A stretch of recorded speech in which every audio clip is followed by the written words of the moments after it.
अस्सलाम वालेकुम दोस्तों, welcome back to your channel Forex Blaster. मैं हूं आपका होस्ट अभी जी। वीकली रिव्यू करते हैं। लास्ट अपनी जो वीडियो थी उसमें मैंने दो तीन चीज़ें आपसे डिस्कस की थी।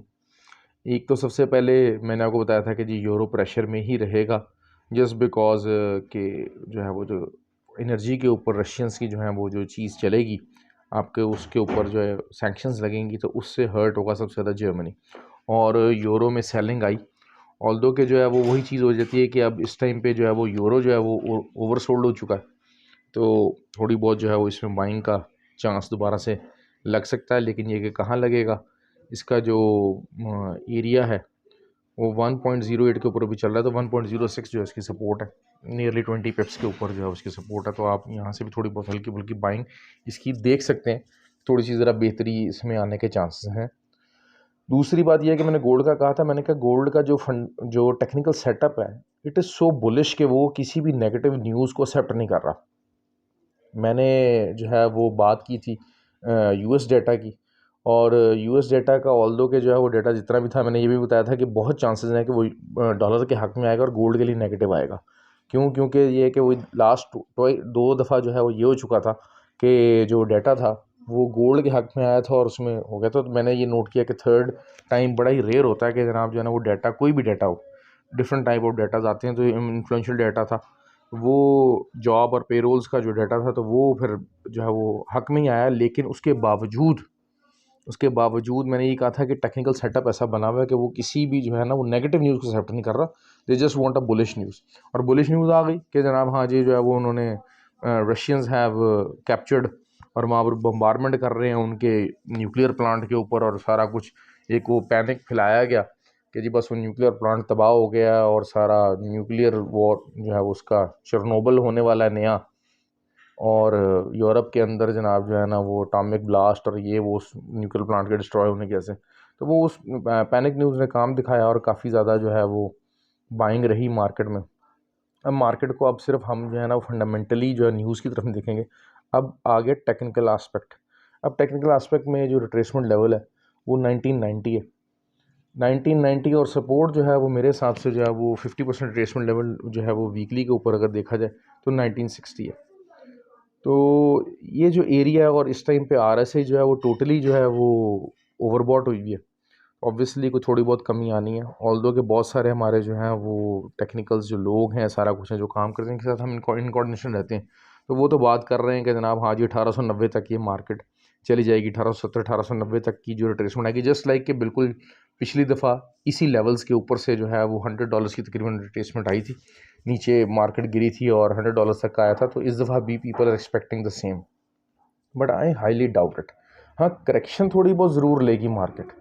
अच्छा, अब करेक्शन एरिया जो है वो मेरे जहाँ तक कैलकुलेशन है वो बन रहा है 1932। 1932 विल बी द एरिया जिसको मैं कहूँगा कि हाँ यहाँ से आप दोबारा बाइंग कर सकते हैं अगर यहाँ तक मार्केट आती है तो। ऑब्वियसली जितनी आरएसआई ओवरबॉट हुई है, करेक्शन आनी आनी है, लाजमी आएगी। और अगर जो है थोड़ा सा बड़ा स्टॉप लॉस लेंगे और छोटा छोटा लॉट साइड भी रखेंगे तो 1990 का आप एसएल रख लें। लेकिन अगर आप जो है छोटी छोटी करने की कोशिश करते हैं, आप जो है वो थोड़ी सी हैवी बाइंग करें और 30-40 पिप्स का जो है वो एसएल रखें, तब भी बेहतर होगा। 75-78 जो लास्ट जो प्रीवियस हाई था 7 दिन पहले का जो वीकली हाई था पिछला, उससे 20 पिप्स आप ऊपर रखें एसएल, वो बन जाता है तकरीबन 1880 के करीब बन जाता है, 1980 के करीब एसएल बनता है इसका। और वहाँ से आप सेलिंग करें तो मुझे उम्मीद है कि आप जो है ना वो एटलीस्ट जो है वो 1932 तक जो है ना वो मार्केट ज़रूर जाएगी। ऑल्दो के पीपल एक्सपेक्टिंग कि ये ज़्यादा फर्दर डाउन करेक्शन ले, हो भी सकता है मार्केट का उस टाइम पे जो इंडिकेटर्स देखने पड़ेंगे सारा कुछ है। लेकिन ये कि आई डाउट इट कि ये इतना नीचे जाए, क्योंकि इसमें भी कोई चीज़ हतमी नहीं होती, कोई बात हतमी नहीं होती। लेकिन ये कि ये करेक्शन की जो है ना वो मतलब मुझे अगर आप ये बात कहें कि हाँ 1932 के ऊपर से बाइंग की जाए या ये 1970 के ऊपर से सेलिंग की जाए, तो सेलिंग जो है वो 8 आउट ऑफ 10 जो है वो चांसेस हैं कि हमारी ये सेलिंग ट्रेड कामयाब हो। और 1832 से बाइंग जो है वो हो सकता है कि जो है ना वो थोड़ी बहुत जो है वो इतनी ज़्यादा कामयाब ना रहे। लेकिन यह है कि क्योंकि मार्केट फर्दर डाउन भी वहाँ से जा सकती है। लेकिन एक ये 30-40 पिप्स की जो है ना वो आपकी 30-40 पिप्स कह रहा हूँ, $30-40 जो कि 300 से 400 पिप्स बनते हैं, इसकी एक ट्रेड बिल्कुल रेडी है। हाई RSI, ओवरबॉट RSI और सारा जो है ना वो चीज़ इंडिकेशन इसकी तरफ कर रहे हैं। आपके जो फिबोनाची लेवल्स के मुताबिक जो है वो भी जो है इसकी तरफ इंडिकेट कर रहे हैं। डबल टॉप का जो है वीकली डबल टॉप हो गया, वीक के अंदर अंदर 2 दफ़ा ये टॉप लगा है, वो भी इस तरफ इंडिकेट कर रहा है। तो लेट्स सी के जो है ना वो इसका रिज़ल्ट कैसा आता है। तो लेकिन ये कि मंडे का मैंने आपको बता दिया, अर्ली उठें।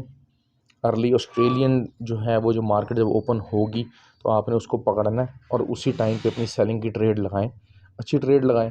अगर वो खुदा ना खास्ता कोई जो है वो मतलब ये कि अगर मैं तो यही कहूँगा कि जनाब अगर आपका 78 वाला या 80 वाला SL हिट भी हो जाए, तब भी आप 91 के SL के साथ जनाब दोबारा एक अच्छी ट्रेड लगाएं और उसका टेक प्रॉफिट जो है वो 1940-1932 इस तरीके से जो है वो रखें। तो इंशाल्लाह आपके ये जितने भी जो है मामला वो कवर रहेंगे।